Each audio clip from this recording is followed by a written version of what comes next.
Hi everybody, my name is Noah and today I'm going to be doing a flashback book review, and this is a series of, oh hi kitty cat, a series of videos that I did a few years ago, and I did a lot, they're about books that I read in middle school or high school.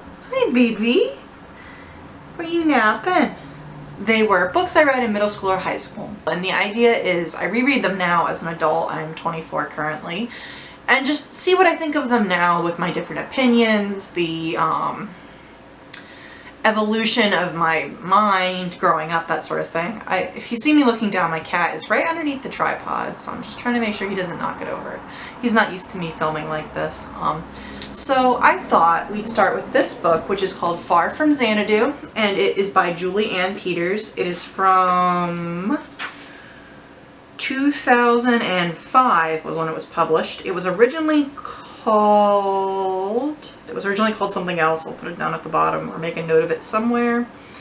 And it was originally released in 2005. Now, this book is about a lesbian girl, high schooler. So reading this book was definitely an experience for me. It was one of the very first queer books I ever read. And I know it's not one of the ones that was first published, not the point, but it was like one of the first ones I was exposed to. So this was really, really influential for me, I suppose. If you don't know, I am bisexual. I consider myself queer. I am non-binary, which this does touch on being gender non-conforming. So it was the first time I was exposed to a lot of concepts, and I have some opinions on this being that first book, but I'll talk about that once I review the book more. And I just really wanted to go back and reread it now that I have had the time to learn about my sexuality, about myself, live in a different space, that sort of thing. I did not know I was bisexual when I read this. I did not know I was bisexual until I was 18 or 19. I think it was 19. Almost 20. So yeah, let's get into the plot synopsis of this. So the TLDR of this book is that Mike, the main character, is a softball player. She's a softball player. She's very butch. She's very masculine presenting, but she does consider herself a girl. She's a cis girl. She has an older brother named Daryl, who's kind of a layabout. She considers him to be a failure. Her father, and this is where we're going to get into some more triggering territory, so I'm going to put this out there right now.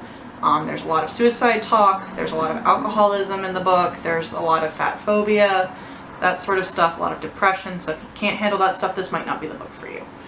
But her father has committed suicide a few years ago, and she, her brother, and her mother are still kind of dealing with that fallout. Mike kind of feels like she doesn't really have a future anymore because she found out that her father didn't save any money for her to go to college or to play on like a professional softball team or like a state softball team or whatever. Her mother is very depressed. She stays in bed.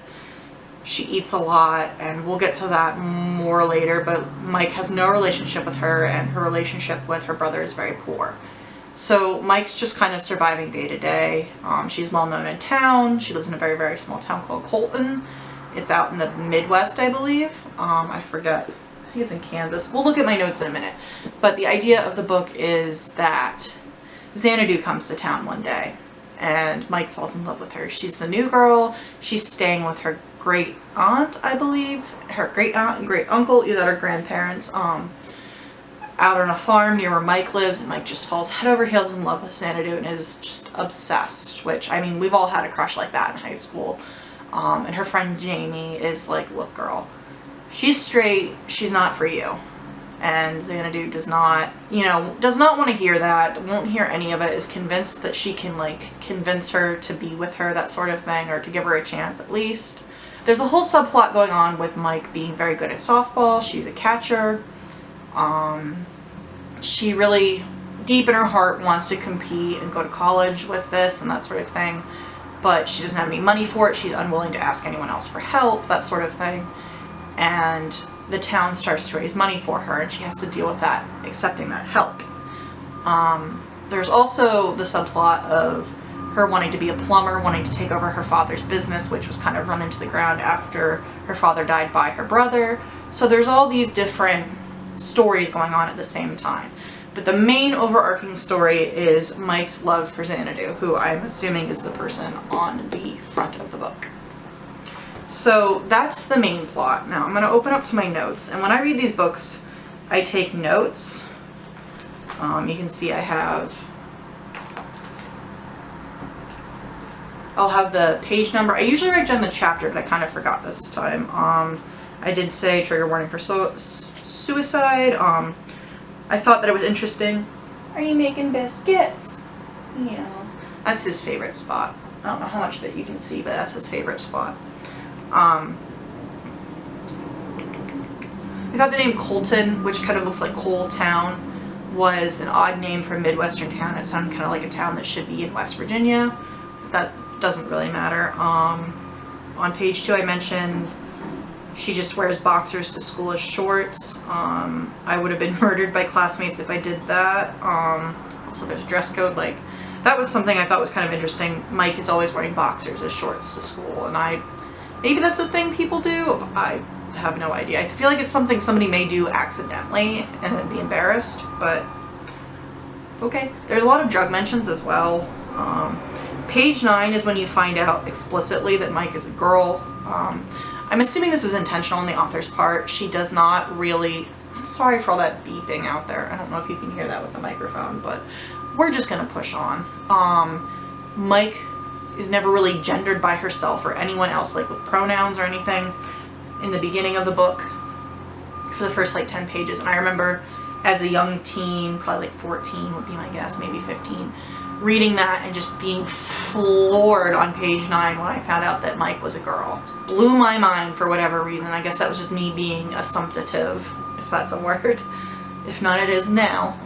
So they kind of make that point to be like, oh, you think Mike's a boy and Mike's interested in this girl, and then you find out on page 9, whoa, she's a girl and she likes a girl. And at this point in 2020, 15 years after this book's publication, it's not really that big of a deal. But in 2010, which was probably about the time I read this book, 2011, I was floored. I lived in a very small town, kind of like Colton, maybe not quite as small, but pretty small.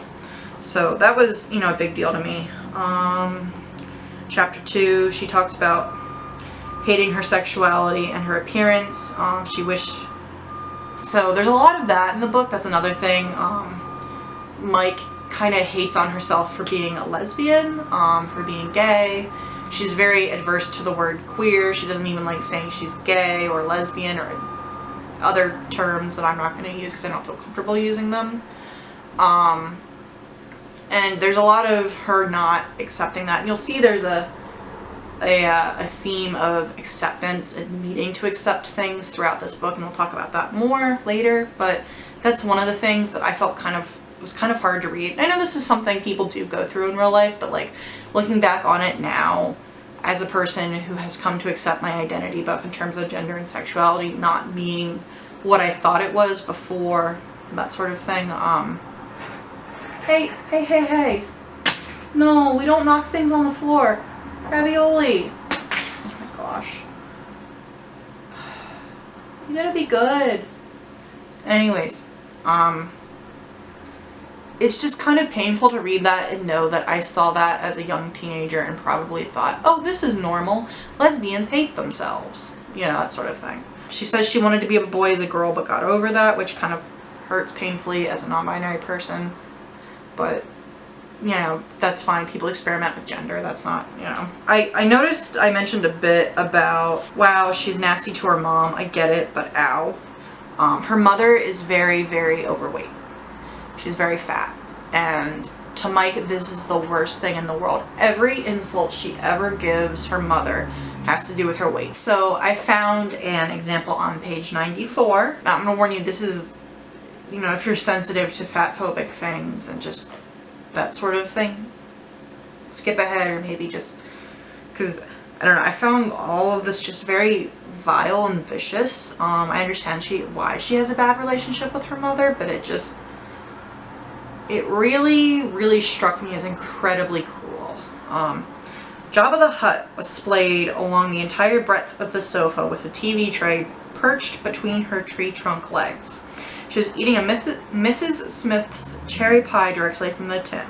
Dr. Phil was on. All she ever watched were talk shows. Regis, Dr. Phil, Oprah, Jerry Springer. Since she never left the house, it was only her link to reality, if you call it that. 2 years. Ma hadn't talked to me in 2 years. So that's a general description of how she treats her mother via description. So that's kind of what you're dealing with. And she really has had some issues with her mother, but it just struck me how obvious it was that any insult she ever gave her mother was about her weight or about what she ate or how she looked. It was never about her not being a good mother, about her ignoring her. She was hurt by that, but she never, you know, really talked about it, except for there were a few different spots where she did, but like not in any extent to what she did before. So that's something I really don't like in the book. Another thing is, on page 22, there's something very close to what I consider dead naming. Xanadu asks Mike, "What's your real name?" You know, I know Mike isn't your real name, so it must be something else. That sort of thing, which I thought was uncomfortable. There's a lot of drug use. They talk about Xanadu was a drug dealer, and a girl died because she sold her ecstasy. And just the way she talked about it, I don't know how prevalent drug use was in 2005 or the years leading up to that when this book was written, but it really just struck me how she's like, oh, well, everyone's doing it. Does everyone do it? I don't know. And I thought it was interesting that she told her that right when they met, when Mike met Xanadu, pretty much like that same day. She told her that. And she was really flippant about it. She'd go back and forth between being really upset about it and really flippant about it. Xanadu, I didn't really find very nice. She was very mean. She never took Mike's like opinion or feelings into consideration, or Jamie's, really, her friend Jamie. And I know teenagers can be thoughtless. I was a thoughtless teenager, but most people will at least have some times where they're like, oh crap, you know, that was a really cruel thing I said, I'm sorry, or like, what would you like to do today? She continually cancels plans, and I guess it's supposed to be obvious to the reader that Xanadu is no good for Mike. But I know as a teenager I found this very, not even romantic, but I didn't really see that, and I feel like it might be a more suspenseful story if there were moments where Xanadu does, in fact, you know, care about Mike and take her, even as a friend, take her feelings into consideration. I feel like that would make it a lot more suspenseful. That's really it, other than the stereotypes that were present in the book. There's pretty much every gay stereotype you can think of. You have the extremely effeminate gay male friend, Jamie, he's on the cheerleading team. You have Mike, who is the extremely butch softball playing lesbian, who falls for a very femme girl, Xanadu, who's straight and is no good for her. Jamie also falls for a straight boy, although he does find love later on with a gay man, or at least a queer man. I don't know if he's gay or bi or what, but and maybe it says in the book and I don't remember, but it just felt like every stereotype you could put in there about gay people was put in there. And a lot of stereotypes are true for a lot of people. And there's nothing wrong with, you know, falling into a stereotype if that's just the way you are. Like if you're a gay woman who plays softball or something like that, you know, or if you're an effeminate gay man, there's nothing wrong with that. But when you have every single stereotype in a book, it just makes it weird and feel not real, at least to me now. I know as a kid I didn't really think anything of it, but that's the thing, it was just reinforcing what I learned from popular culture that was probably pretty homophobic at the time. So even though the author who did write this is gay, I don't feel like this is good gay representation. And I don't know about the rest of her books because I've never read the rest of them, and some of them actually sound really good and I want to read them, especially the book Luna, that sounds really interesting. But it's just, you know, there are a lot of things like that in this book. It kind of broke my heart. They went to, I think it was Denver. She was just very excited. There were 11 other gay women she saw, and they were playing like volleyball in a park or something. And it kind of broke my heart because it's like, see, this is what you could be doing, you know. And not to say that she needs to leave Colton to be happy. But like, there's so many more options out there than the pretty girl that showed up. You know, that's probably going to be here a year and then leave. That was another thing. She lives in an extremely small, extremely rural town, and she made a point to say, as a character, Mike, to say that there was no homophobia, no one had ever you know, said anything to her. Maybe people talked about her and Jamie behind their backs, but she'd never heard any of it. And if their parents had kicked them out, you know, it would have, somebody else would have taken them in, because they don't have homeless people in Colton, which, I don't know, I feel like a lot of the small town thing was utopiaized or idealized. That's the actual word. So a lot of the little things like that, especially having come from a small rural area like that, that I thought were weird. Also, I noticed a few instances of racism in this book. It was kind of weird. At one point, Mike mentions that her softball coach's husband looks like Denzel Washington, and that was really the only mention of any black person in this entire book. And I know that there's kind of an assumption that rural areas are all white, and in a lot of cases they are primarily white, but there are always going to be other people of other races. So I felt that it was kind of weird that nobody was ever really mentioned other than this husband. There was no mention of whether the coach was white or black or, you know, Hispanic or any race really, and I guess it was kind of assumed that everybody was white. There was another comment about buffalo and making them extinct, which I felt was kind of weird considering buffalo are endangered and it's because of colonization. So I thought that that was kind of an odd way to put it. So yeah, I could ramble on about this book forever. I was writing in my journal in this notebook trying to decide how I felt about the book, because like I said, there's a lot of issues which I've brought up now and I could talk about them longer and longer, and if you want to hear more specific things, let me know down in the comments. But I just, and you'll see I say this, I feel like there's a good book in here. It just, let me just read this and you'll see. Far from Xanadu is a book about acceptance. Mike accepts that her dad is dead. She accepts help from the town. She accepts that she's allowed to dream, and she accepts that Xanadu is no good for her. It feels like there's a really good book in there, but it's so mired in fat phobia and homophobia and stereotypes that it's just lost. Also, at least Jamie's life changes a little. He gets a boyfriend. I suppose that's supposed to show where Mike could be in her life. But Xanadu really doesn't change at all. Sure, she decides to stay in the town, but she still hates it there. She hates everything about it. She makes fun of Mike's choice in music. She makes fun of the way they live their lives. She makes fun of the music they listen to. But she decides to stay because there's a cute boy that she says she's in love with. I also mentioned Colton is weird, no homophobia at all. And that's not just a rural thing. You're going to find that wherever you go, especially in 2005. Yeah, it makes me think that it is an unrealistic assumption.